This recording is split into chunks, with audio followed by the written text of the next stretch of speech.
नमस्कार मंडळी, कसे आहेत सगळे? मस्त मजेत ना? तर आम्ही पण मस्त मजेत. तर स्वागत आहे तुमचं माझ्या एका नवीन दिवसाच्या नवीन व्हिडिओमध्ये. तर बऱ्याच दिवसांनी व्हिडिओ बनवते, कारण कामामुळं काही वेळ मिळत नव्हता आणि काय म्हणजे कशावर बनवावं ते पण म्हणजे डोकं चालत नव्हतं. तर आज म्हणलं आता चला काहीतरी बोलावं तुमच्याशी. आज हे धन बघा झालेत खुरपून आणि मी आत्ताच खतगी टाकली.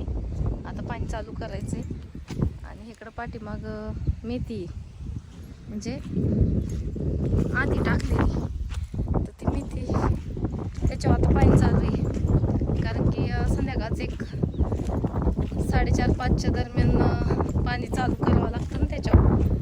रान गार झाल्यानंतर ते उन्हाचं पण नाही जमत त्याच्यावर चालू करून, सकाळचं आणि संध्याकाळचं. तर मेथी बघा एक 7-8 दिवस लागतील काढायला. टाईम आहे अजून, चांगली आहे. कालच एक औषध मारलंय, आता अजून एखादं औषध होईल. तर कशी आली मेथी ती सांगा कमेंट करून. आणि काल परवा मी टाकली होती ना मेथी, तर ती पण उगवायला लागली. तर ती पण आपण बघू जाऊन. आम्ही त्याला स्प्रिंकलर ही हातरलंय आणि आधी पाण्याने भिजवून घेतलं. आज सकाळी ह्यानेच भिजावलं स्प्रिंकलरनेच. तर चला बघूया आपण ती कशी उगवली, ती दाखवते तुम्हाला. आणि हे आमचं कडवळ. आता हे थोडंसं टाकले गाईसाठी 1-2-3 सारं. आणि भुईमुग बघा मी लावलाय, एक 7-8 सारच लावलेत घरगुती खायला. तर चांगला उगवलाय. आणि ही आमची रंबा. माणूस बघितलं की ओरडत राहते. खायला पुढं किती असलं तरी तिला ओरडायची सवय. मला दाखवते मेथी कशी उगवली. खालून पाण्याने भिजवल्यामुळं अशी म्हणजे एकसारखी उगवून निघली. असं काही डांबराव घेऊन नाही उगवलेली. आता बारीक आहे त्यामुळे एवढी काही दिसणार नाहीये, तरी पण बघा दिसते का?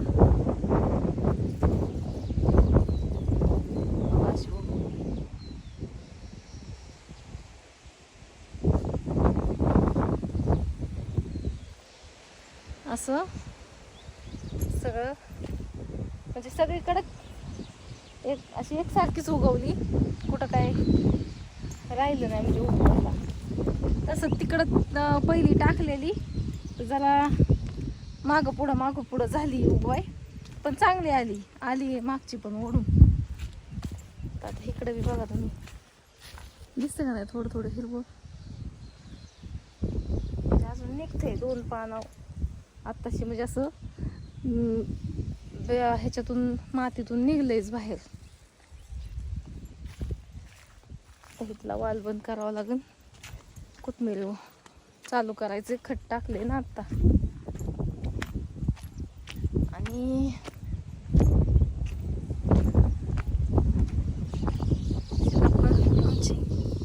सीताफळ लागलेत त्याला. ही आहे आमची विहीर. तर विहिरीला पण चांगलं पाणी आहे.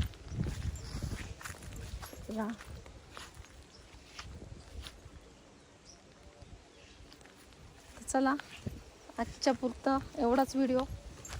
तर उद्या भेटूया. बाय.